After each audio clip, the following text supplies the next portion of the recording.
comunicación con Paulo Milanesio, santafesino, ingeniero civil y desde hace 4 años trabaja en Médicos Sin Fronteras y que, tenemos entendido, fue reconocido en la legislatura de Santa Fe la semana pasada, ¿no? Por su labor humanitaria. En el Senado, concretamente. En el Senado, concretamente, ¿no? A ver si lo tenemos en línea. Paulo, buen día. Hola, muy buenos días. Bueno, gracias por atendernos y bueno, contanos, bueno, estudiaste ingeniería, ¿no? Pero ¿cómo fue tu ingreso a Médicos Sin Fronteras y por qué?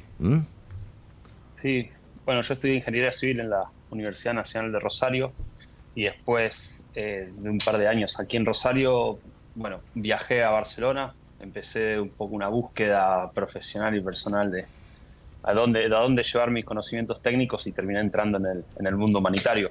Me especialicé en abastecimiento de agua en zonas rurales para trabajar en países en desarrollo y así fui pasando por diferentes países. Desde el 2013 viví en Mozambique, Guatemala, Sudáfrica, Camerún. Y una vez que trabajé en estos contextos, vamos a decir, especiales, pero vamos a decir un poco más tranquilos, empecé a trabajar en emergencias humanitarias.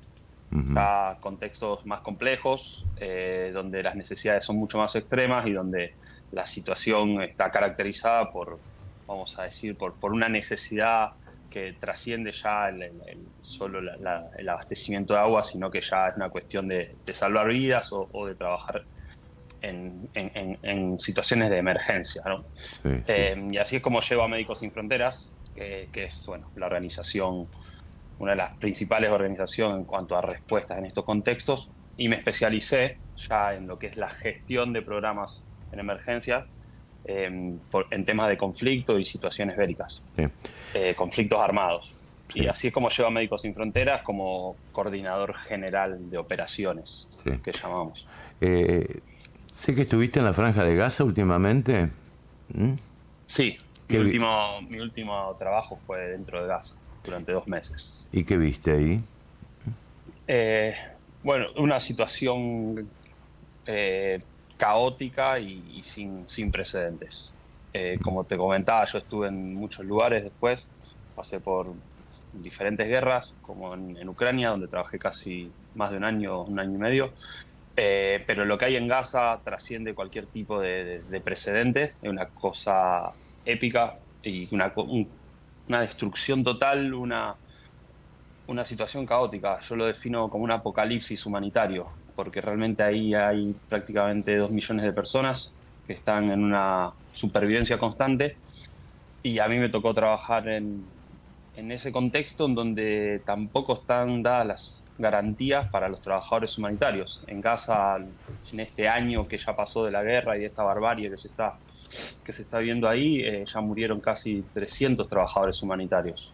Cuando las leyes internacionales y las reglas de estos contextos y estas guerras dicen que tendríamos que estar protegidos. Entonces, viví una situación compleja. Bueno, además de que se ha cortado el abastecimiento médico, el de insumos, de agua, de todo, ¿no? Prácticamente están sobreviviendo los que todavía viven, ¿no? Exacto, sí, exacto. Por supuesto, estamos hablando de más de 40.000 personas muertas, un montón de otras personas desaparecidas, porque hay mucha gente debajo de los escombros. Y Gaza es un lugar en donde no hay agua potable, donde no hay acceso a la electricidad, no hay saneamiento, no hay gestión de residuos. El 80% de la gente ya no tiene su casa, vive en carpas improvisadas que se han ido moviendo. Es un espacio cerrado en donde la gente se tiene que ir moviendo, no puede salir, y se va moviendo con lo poco que les queda. Realmente ya después de un año de moverte 5, 6, 7 veces, ya la gente no se lleva nada, se lleva lo puesto, algunos abrigos y nada más. Es una situación caótica y desesperante también para los que trabajamos ahí, por supuesto. Claro. Ahora, Pablo, sos especializado en el tema, bueno, sos ingeniero, especializado, nos decías hace un ratito, en fundamentalmente dotar de agua en los lugares donde no hay, ¿no? Y si no hay agua potable, ¿de dónde sacan el agua, por ejemplo? Disculpame lo elemental de la pregunta, ¿no? Pero... No. tiene mucho sentido. Depende de los recursos que hay. En Gaza, por ejemplo, lo que se trabaja es con plantas desalinizadoras de agua.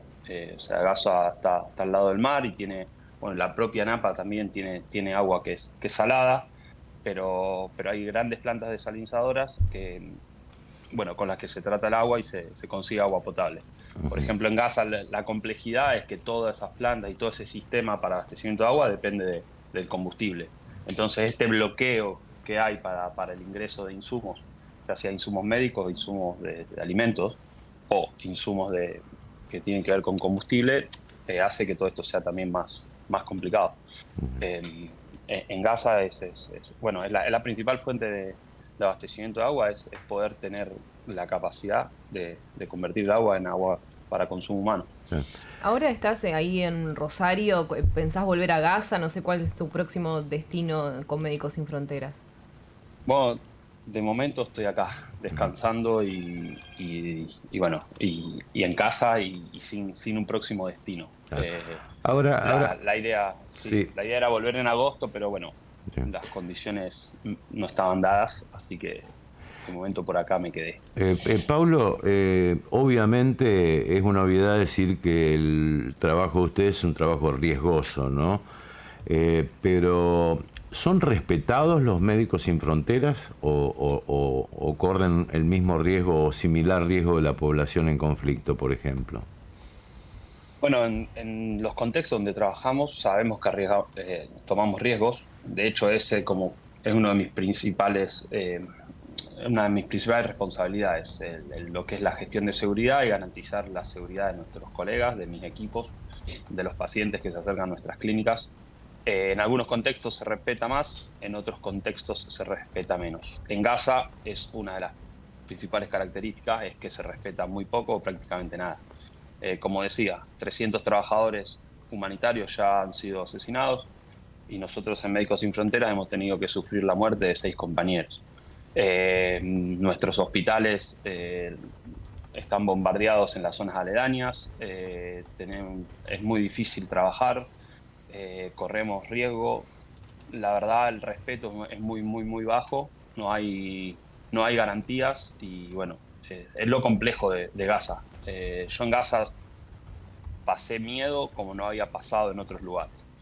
Y bueno, eso marca un poco la falta del respeto total que se nos tiene como trabajadores humanitarios. Claro, pero ¿quiénes los custodian? ¿Ustedes o se mueven sin custodia, sin algún grado de protección? ¿Nada? Nada. No, nosotros vamos sin custodia. La filosofía del trabajador humanitario y principalmente nosotros en Médicos Sin Fronteras es la neutralidad y la imparcialidad. Nosotros no tomamos partido en ningún conflicto, no importa quién está peleando con quién, nosotros siempre estamos abocados a nuestra labor humanitaria, a llegar a las personas que más lo necesitan, cubrir las necesidades de las personas civiles, personas que no tienen nada que ver con el conflicto, gente como ustedes, como yo, como mi familia, que de momentos quedan en el medio de un conflicto bélico, un conflicto armado, y tienen necesidades básicas que no están cubiertas. Entonces, para garantizar esa neutralidad, esa imparcialidad, nosotros no tomamos partido por nada, ¿no? No nos influencia ni la política, ni la religión, ni las razas, nada, ¿no? Entonces, esa es nuestra protección. Además de las leyes internacionales que están garantizadas desde hace muchísimos años y bueno, y eso es lo que tendría que respetarse. Aunque parezca raro, hasta la guerra tiene leyes. Sí, y sí. esas reglas tienen que estar cumplidas. Las leyes, las leyes de las convenciones sobre los prisioneros, es decir, la prohibición de tortura, todo lo que no se está dando, ¿no? Todo lo que no se está dando, lamentablemente, ¿no? ¿Y cómo se financian, Paulo? Es decir, porque ustedes tienen traslados, insumos médicos, bueno, todo tipo o sea, obras, por ejemplo, la sanitización, como vos decías, del agua. Es decir, ¿cómo se financian los Médicos Sin Fronteras? Nosotros tenemos también con el objetivo de garantizar esta neutralidad e imparcialidad que definía antes, el 97% de nuestros fondos son privados. Son gente también normal, como cualquiera que puede estar escuchando aquí, que aporta por mes tenemos socios puntuales, socios regulares y todos esos aportes privados que no tienen ningún tipo de vínculo con ningún gobierno, nos garantiza esa independencia a la hora de nuestras operaciones. Entonces, los fondos privados, una vez que entran a Médicos Sin Fronteras, ya, bueno, nosotros somos libres, vamos a decir, de utilizarlo de la manera en que mejor creemos, y eso obviamente siempre apuntando a llegar a las personas que más lo necesitan, cubrir las necesidades más extremas. Y bueno, entonces esa es la forma en que funciona Médicos Sin Fronteras. Por eso lo complejo también de trabajar en Médicos Sin Fronteras, porque me imagino, aparte, el presupuesto siempre es acotado. Aparte, perderían la neutralidad si dependerían de algún gobierno de Estado, ¿no? Del financiamiento de algún gobierno. O sea, perderían esa neutralidad de la que vos decís, ¿no? Es decir, acá estamos hablando de campañas internacionales como por ejemplo UNICEF o Médicos Sin Fronteras, ¿no? Para que se aporten para la ayuda humanitaria, ¿no? Sí, bueno, son diferentes. UNICEF depende de Naciones Unidas. Naciones Unidas ya es otra estructura que está más ligada a los diferentes gobiernos que la representan en Naciones Unidas. Nosotros en ese sentido somos distintos. Si bien los objetivos a veces son similares, la forma de financiarnos y de gestionar los fondos es distinto, sí. ¿Y cómo se puede colaborar? Entrando a la web de Médicos Sin Fronteras hay una sección que es aportar o colaborar, no sé exactamente, pero entrando a la web de Médicos Sin Fronteras Argentina se puede colaborar. Ahí también sale la información de dónde va el dinero. Existen diferentes formas de colaborar, ya decía, puntuales, haciéndote socio. Hay gente que hasta firma para dejar su testamento o parte del testamento. Hay diferentes donaciones, bueno, hay diferentes metodologías o métodos para donar. Está todo en la web de Médicos Sin Fronteras Argentina y ahí sale. Los colegas de esa sección pueden informar mucho mejor, pero sí, es de fácil acceso la información. Pablo, muchas gracias por atendernos y felicitaciones y compartir este reconocimiento que ha hecho el Senado de la provincia de Santa Fe por tu trabajo. Gracias. Bueno, muchas gracias a ustedes por el espacio y bueno, siempre un placer y a disposición para hablar cuando quieran. Bien, Pablo Milanesio, gracias. Actualmente integra Médicos Sin Fronteras y describió lo que vivió en la Franja de Gaza y lo que está viviendo en la Franja de Gaza, ¿no? Bien, son las 8:20, está Cookie Retamar acompañándonos en esta parte del programa.